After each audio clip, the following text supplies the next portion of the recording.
everyone, and welcome to another episode of Canopus Chats with JD Price. You are watching, and that's a great thing. Thank you. Remember to please press that button, like, subscribe, and leave a comment. I appreciate that. And keep it up. So far, you're doing amazing, and I appreciate it. My guests today are these wonderful people who are the creative minds behind the sensational show called The Inside Job. Here we have today my sister, Ayana Ritchie, and her husband, Declan Ritchie, and they are the producers of this new hit talk show and recently podcast. Give them a warm welcome, everybody.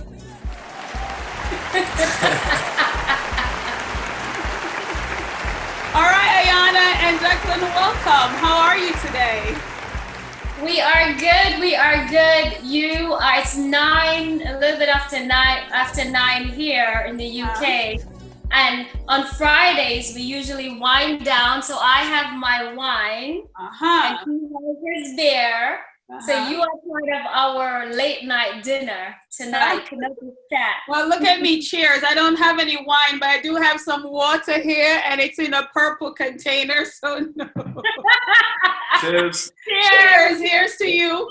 After this, it is dinner time. All right. So I'm excited to have you here. And I know that the undertaking of the Inside Job required both of your great minds coming together to conceive, to produce. And I'd like to know, tell us here at Canopus Chats, what prompted you or led you to this project? Well, it's so funny. So during the quarantine, if anybody knows me, I like to keep things lighthearted and to entertain people. So I created the Brown Table, a spin-off off of Jada's. So like every day, I would go at a certain time around dinner time. After we eat, I'd be like, okay, you're sitting at the Brown Table right now. Talk to me about what's bothering you. I would ask questions. And it would actually end up being a full-on conversation for hours. And then Declan was like, he goes, you're really good at this. I'm like, well, I don't really do social media. I only turned it back on when we got married to post some photos. And that was it. And then he's like, no, I'll help you. We'll work together.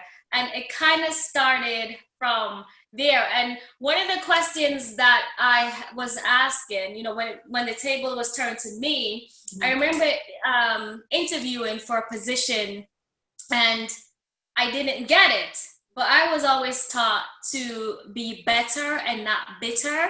Right. So I decided I was going to interview one of the C-level executives in that same position to find out about the culture. Because I had just moved from LA, the States. And so what I was finding out was that the workplace culture was a little bit different. Mm-hmm.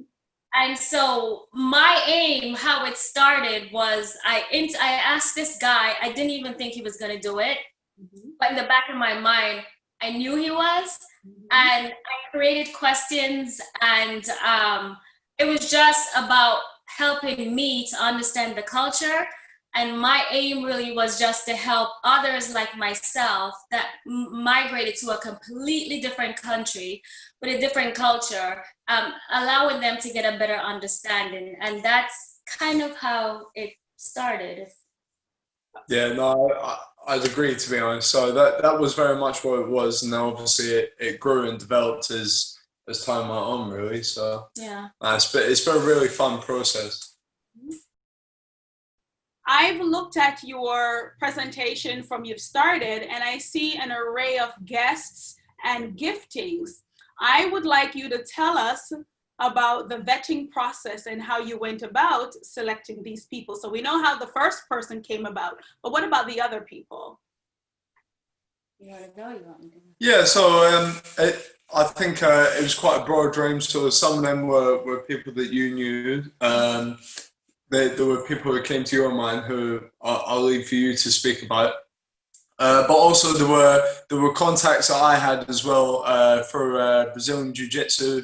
I trained in Richmond in London, so a good number of guys that I trained with, I ended up kind of going to Ayana and suggesting them, you know. So there was Stephen Uppel from the season finale, who's an actor. We trained together, and also Nathan Jones, the professional mixed martial artist as well. So I think, you know, it was quite collaborative. We'd sit at home and we'd discuss, you know, who we thought would be like good candidates for the show, and then it was just about reaching out to them and you know, just slowly building episode on episode, really. Yeah, and I think the first guest didn't know me at all, like I said. That really gave my confidence level a major boost, because you know, friends, they will support you, you know, and they'll do it regardless for the most part. But someone that you've never met, I didn't interview with him. The fact that he was willing to do it, and I wasn't even sure how it would turn out. I just created questions. I think that was a boost. And then I thought about, if it was me, I would want to see just different people. I wouldn't want it to be the same thing.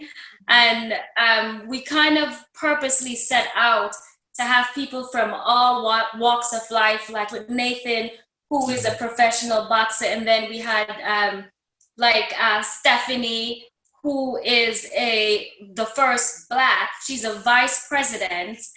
And then somebody like Georgia, who started her own business, who went out and started her own business.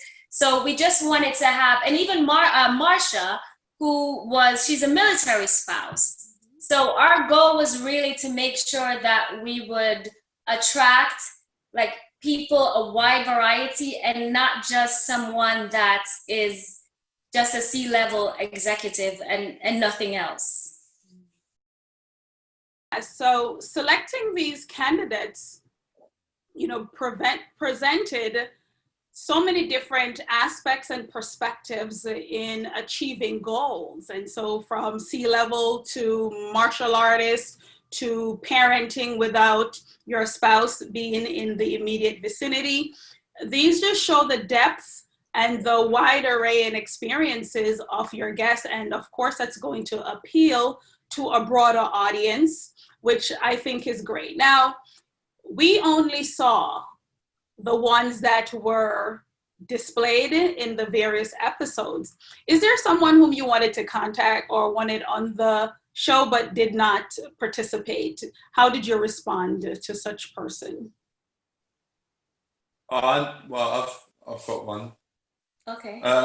We've actually, well, there's what, potentially two, but at least one who it was timing as well.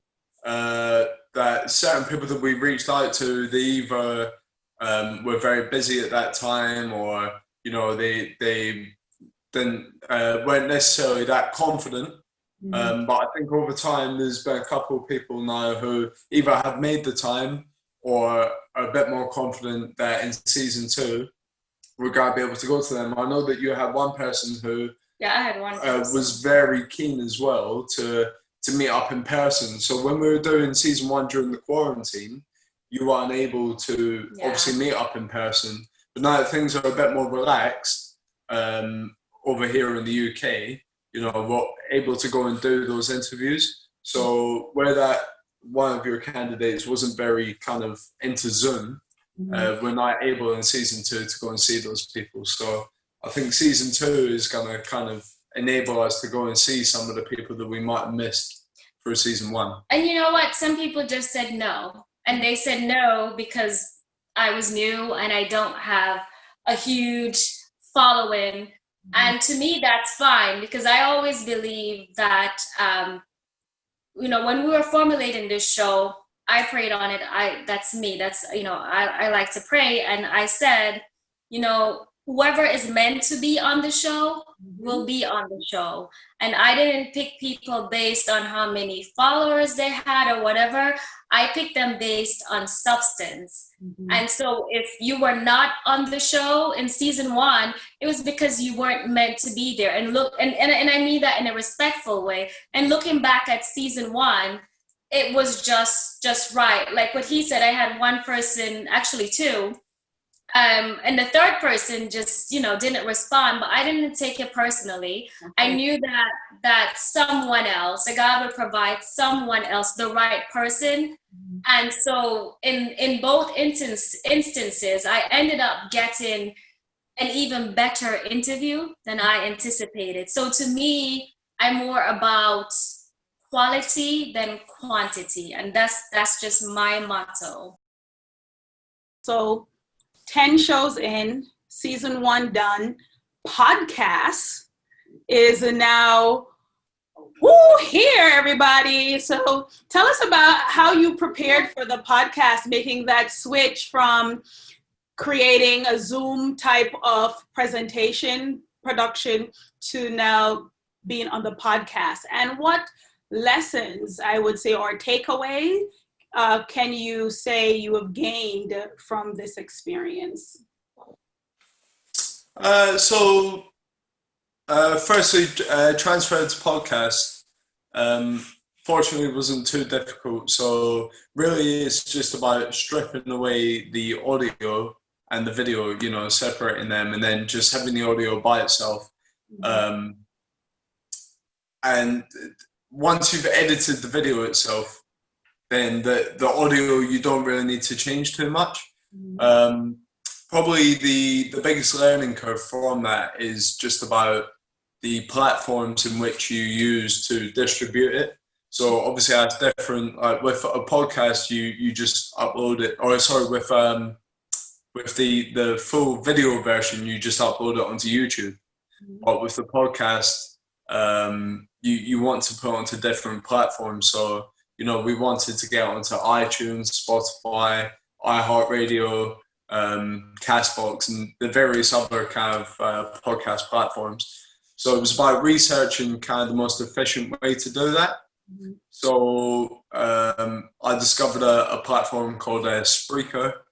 I believe you can use it over in the US as well, and it's all basically we had to do was upload the podcast onto there, and then once you're accepted, for example, iTunes will only allow you to upload a podcast if it's already playing on like 3 other platforms. I see. And so by uploading it onto there, it kind of gives you a legitimacy. Once you get onto the other platforms, then it will automatically upload it onto iTunes for you. So it was very good, actually. I would highly recommend it. But yeah, that was kind of probably the biggest learning curve, is just finding out the best way to kind of distribute it and get it out there. And once you know how to do that, it's not too difficult, really. And that is why he is the executive producer. I'm looking at both of you and I'm saying, these people are professionals with full-time occupation. Yes, we are. Yes, we are. And they're winding down. I got it.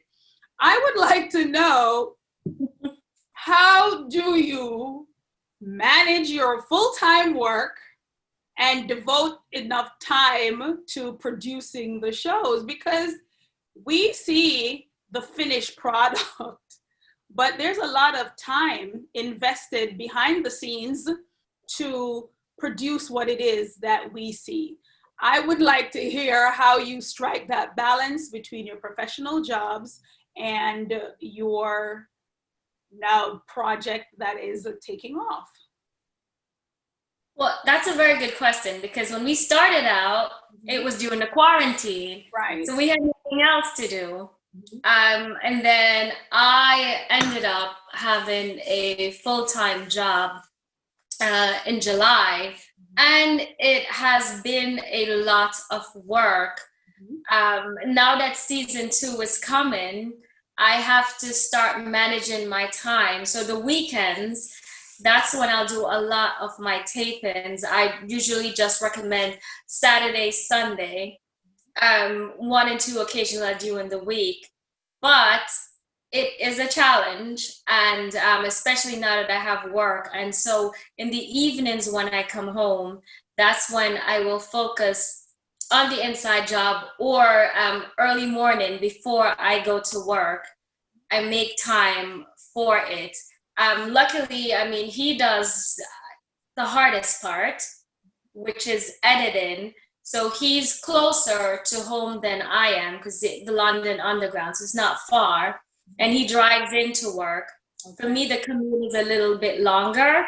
And so by the time, and my hours are longer, depending, I may have 11 to 7. So when I get home, it's in the evening. So I think the inside job has really taught me, again, how to manage my time. And before, we didn't have anything else to do. Right. That was what I would get up, and that's what I would do. So it's just, I'm just learning how to manage my time better. I would like to highlight that she does have a professional chauffeur. You know, she talks about her commute to and from work. It's a little bit rich, if you ask me. All right, it's a little bit rich. Okay. Hey, why not? Why not? But besides that, in all seriousness, I do think Ayana actually copes under the pressure very well. I'd say a lot better than me.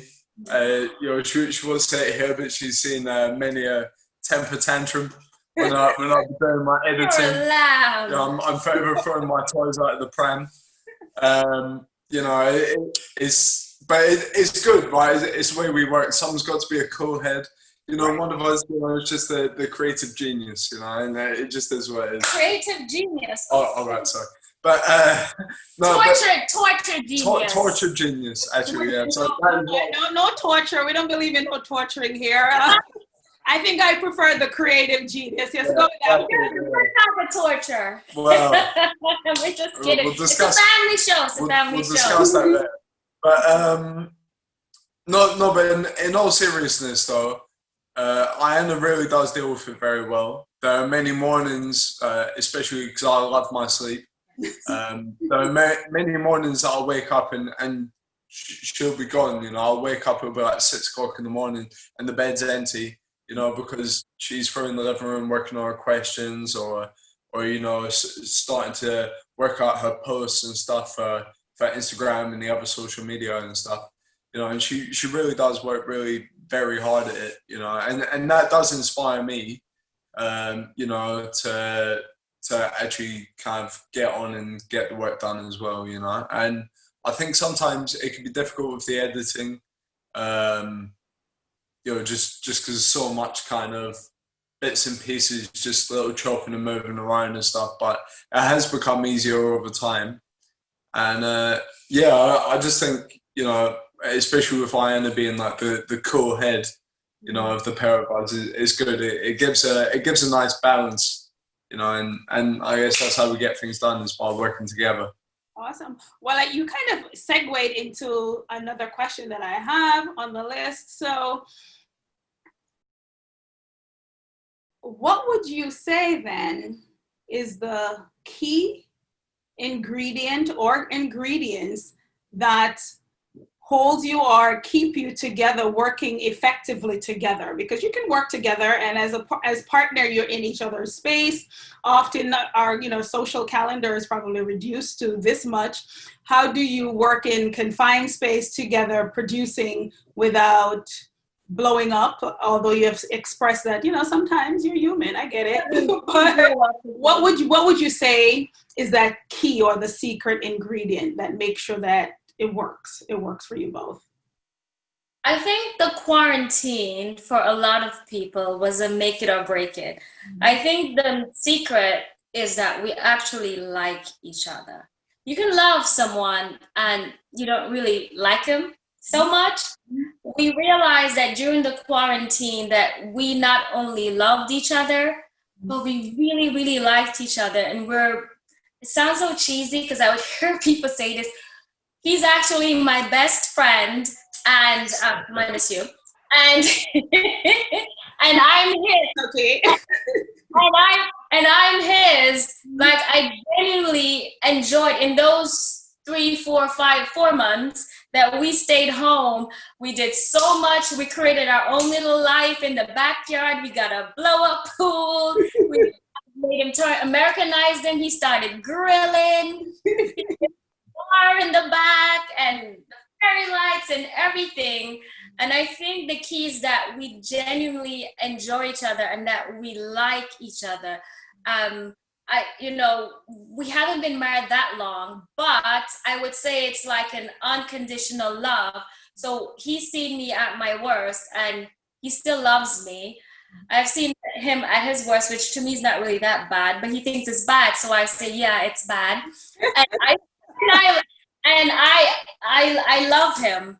And so I think it's just that we consider each other best friends. And if something good happens, we want to share it. If something bad happens, we want to talk about it. So, I mean, for me, hopefully you like me too. It's actually seen me in my worst, but give it time. No, I definitely think that is a key ingredient, though, and like I was saying as well, I think just like relationships in general, right? If you're too similar, you don't really work. And I think the good thing about us is we complement each other. You know, we have different strengths, different weaknesses, and fortunately, our strengths kind of counteract the other's weaknesses. You know, and so I think the kind of key ingredients for us is the fact that, you know, we have different strengths, we bring different things to the table, and we're able to kind of let go of any sort of ego that, you know, that might be there kind of underlying, especially when you're kind of in a kind of almost like business venture. Right. You know, it's very easy to kind of want to, you know, be the leader or be the boss or you know, climb over one another. And I think generally, like, we work very well together because of the fact we can let go of that and just kind of move forward on things. But also, I think, like, the biggest ingredient for me anyway is drive. Like, I think we're both two very driven people. Nice. We both want to achieve. We both want to, you know, kind of do great things. And if we weren't driven, you know, we certainly wouldn't be starting season 2, right? Because it's so easy to just quit, just leave something kind of by the wayside, you know. And just the fact that both of us are driven, that's why, you know, this keeps going, and why it's doing so well is, you know, we keep posting, we keep doing the videos, you know, we keep even just sitting at home talking about it, or, you know, when some of us are getting chauffeured to and from work. You might sit in the car and talk about it, you know, on the way there. You know? I'm sure it's the only reason you take those lifts into work, you know. Yeah. Just to talk business. Thank you for sharing that. You know, I love the fact that you are laughing and you also add value to what it is that you're doing, recognizing that you need the drive, but you also need to like, and we talk about, you know, interpersonal skills being salient to success in any profession, really. You are, again, emulating that even in this venture that is starting at home. Now, viewers are poised for season 2. Since we're doing behind the scenes, I would like to know, please come on, spill the beans. I'd like to know, what can we expect in season 2 and how will it differ from season 1? Well, season 1 focused more on the profession and, you know, what corporate America, or just the corporate world in general, what they consider to be successful. And so for season 2, I'm focusing more on the individual. So in season 1, I had more C-level executives, people that are more advanced in their career. For season 2, it's literally from every walk. I have this one guest, she is 21 years old, and she is just starting out on her journey. She's not even sure, but she has an end goal in mind, and she knows what she wants to do. Mhm. And so I was really excited to have her on the show, because it's not just for people who are more mature in their career and more advanced. I wanted to also appeal to a younger audience. Right. People who might not even know what they want to do, but seeing her and seeing that she has big dreams, it kind of reminded me of myself when I was a kid, when I was 21 last year, when I was younger. And, you know, I thought it was yesterday. Go on. just starting out. So season 2, we're going to focus more on the individual, kind of delving deeper into their life and their recipe to success. And we're going to focus on 3 main ingredients, you know, since you mentioned that, and it's the position, their passion, and their purpose, and where they are. And so everyone might not have everything lined out already. Some people, like I said, just starting. Some people are going to be in the middle, because I also think the middle is very important, because in the middle, a lot of people, a lot of us, that's where we have the challenges, and that's where you get discouraged, and you might give up because it seems like it's so hard and so far away. And so I'm going to have every single stage of people and where they are in their lives to represent the show, because every one of us, whether we're at the beginning, we're in the middle, or we're more advanced. So it's going to appeal more to a wider audience, younger and older. Okay. Go ahead, what do you think? Is that a comprehensive answer that includes? She's covered the gamut. Okay, so executive producer says it's A-okay. We got it. So, everybody, did you hear? Season 2, diverse group of people ranging in ages and position. Let's see, position, passion, and you really need some purpose. Did I get it right? Yeah. So listen up, everybody. On the 27th of August, we're going to receive the debut of season 2 of The Inside Job. Now, I wouldn't be JD Price if I didn't just push the envelope just a little bit. So that was our segment. I have a question. Imagine that you were able to, let's see, move from podcasting and production in this medium to producing a movie about maybe The Inside Job or another title. What would that movie be? What would be the plot? And which actors would you consider, and where would you film it? So I'm nosy. I want to hear. And of course, this is all make-believe. You better answer. I'll leave that to her, because I know exactly. That one needs a sip. I know too well, and I know exactly where it's going to go to. How We Met. It's going to be an airport-based movie. It's probably going to be called Terminal 3 or something like that. I think there are movies that Keep going. Terminal 3, yeah. Actors would probably be, I don't know, maybe Channing Tatum.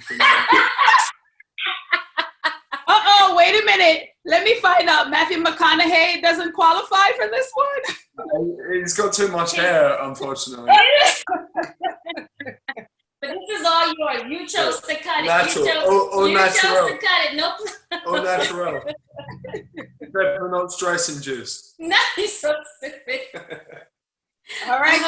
So the executive producer seemed like he has this down pat. So is this a truth or, you know?